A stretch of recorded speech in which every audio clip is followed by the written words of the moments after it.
Hello बच्चों, हम BCC कलम से क्रांति आप सभी परिवार को बीसीसी परिवार में स्वागत है। आइए आज की शुरुआत करते हैं क्लास 8 के कुछ मैथ के इंपॉर्टेंट प्रश्न जो चैप्टर है द्विविमीय आकृति 2D का क्षेत्रफल। 2D किसको कहते हैं, 2 डायमेंशनल किसको कहते हैं, आज उसके बारे में हम सब पढ़ेंगे। 2D का अर्थ होता है जिसमें 2 डायमेंशन है। 2 डायमेंशन का अर्थ है जैसे कि ये चित्र को बात करें, यह आयत।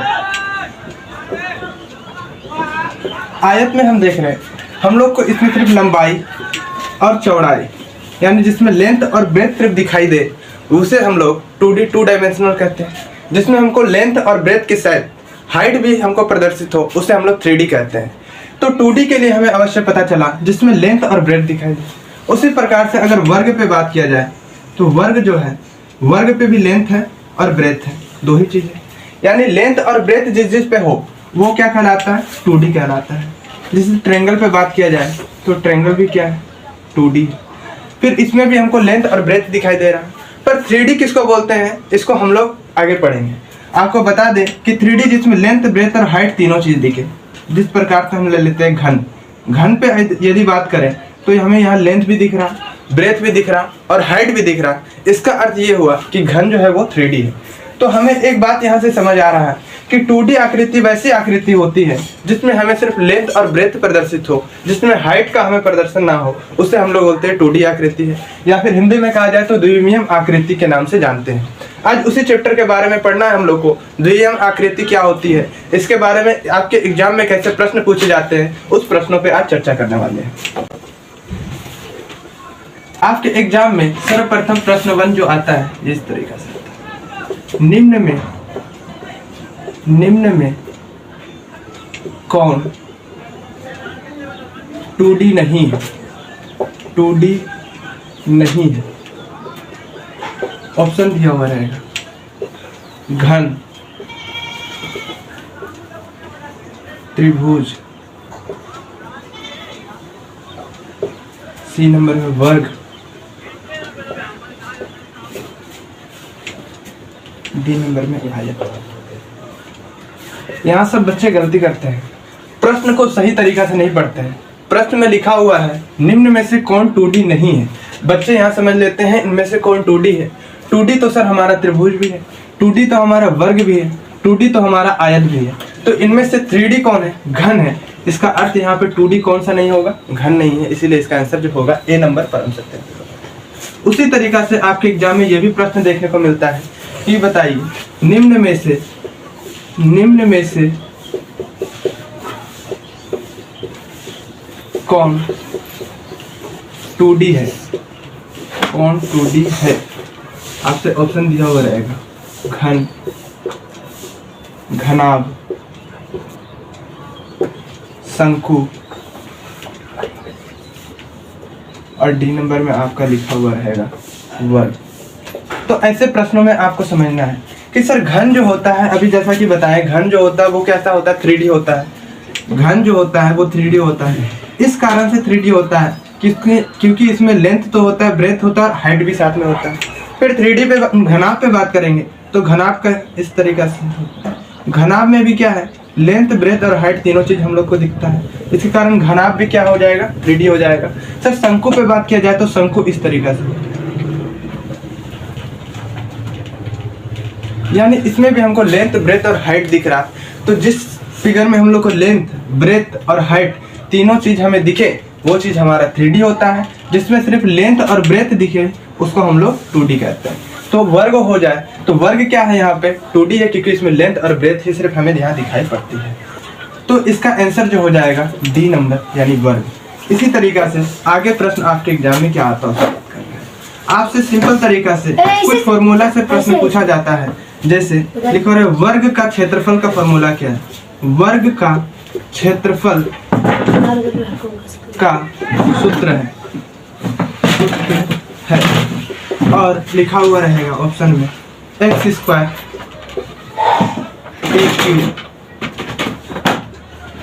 x³ डी में कोई नहीं। जैसा कि हम सब जानते हैं वर्ग का क्षेत्रफल का फॉर्मूला a² होता है। तो यहाँ पे वर्ग का क्षेत्रफल का फॉर्मूला a² का अर्थ यहाँ दिया हुआ x²। सर वर्ग का क्षेत्रफल a² कैसे होता है, आप देखें कि वर्ग का क्षेत्रफल यानी वर्ग जो होता है उसकी सारी भुजाएं जो होती है आपस में क्या होती है, बराबर। तो वर्ग का क्षेत्रफल निकालने का फॉर्मूला आपसे एग्जाम में प्रश्न जब भी पूछा जाए, वर्ग का क्षेत्रफल निकालने का फॉर्मूला जब भी पूछा जाए तो फॉर्मूला होता है ए स्क्वायर। और यदि वर्ग का परिमाप निकालने के लिए फॉर्मूला बोला जाए, वर्ग का परिमाप निकालने के लिए बोला जाए तो ये हो जाता है 4a। तो ये दो प्रश्नों को समझे।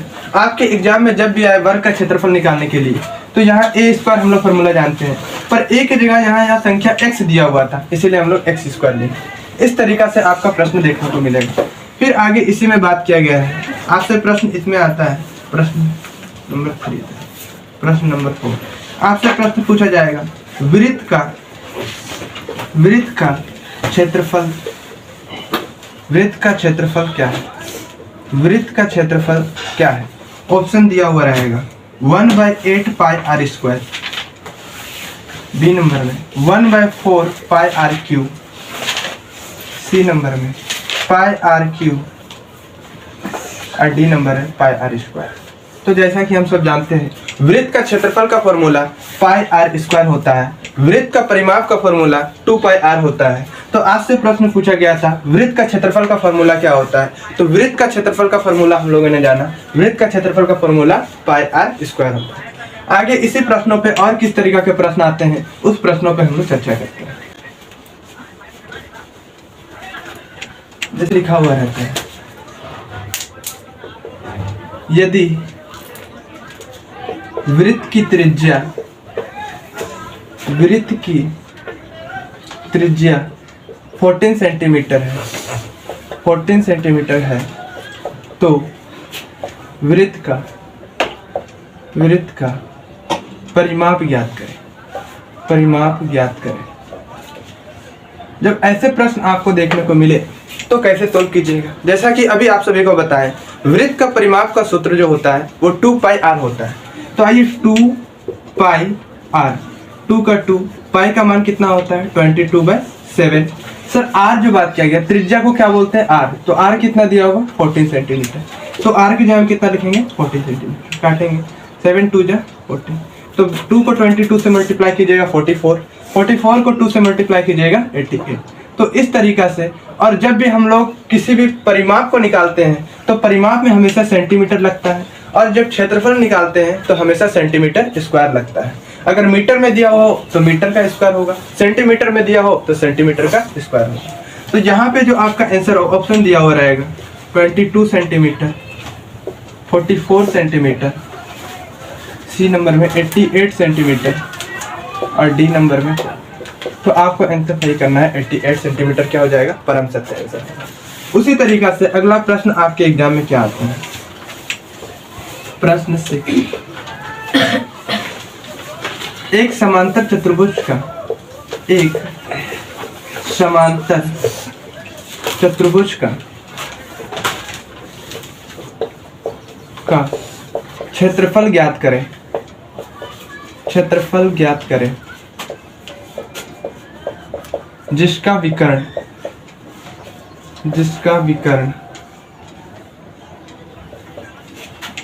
24 सेंटीमीटर तथा 10 सेंटीमीटर है।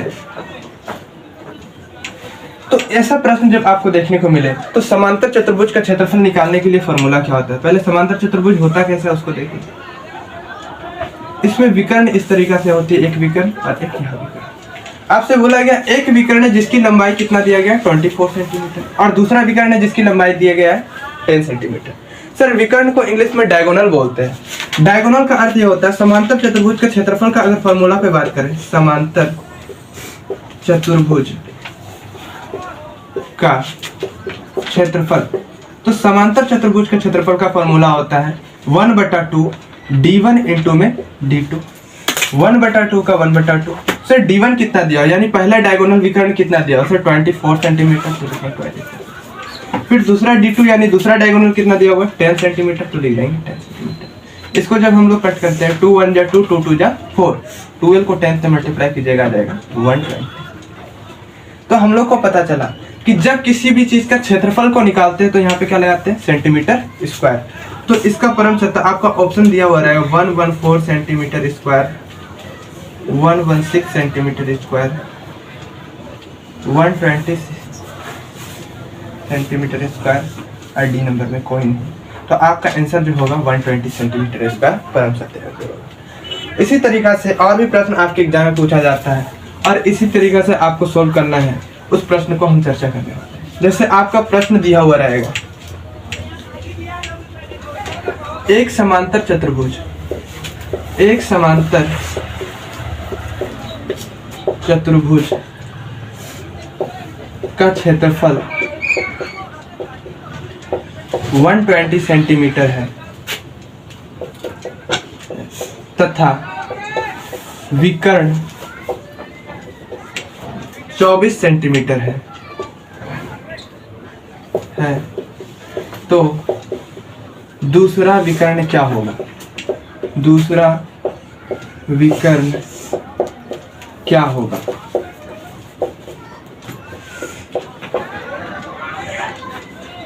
ऑप्शन दिया हुआ रहेगा 10 centimetre, 20 centimetre, 24 centimetre, D number में कोई नहीं।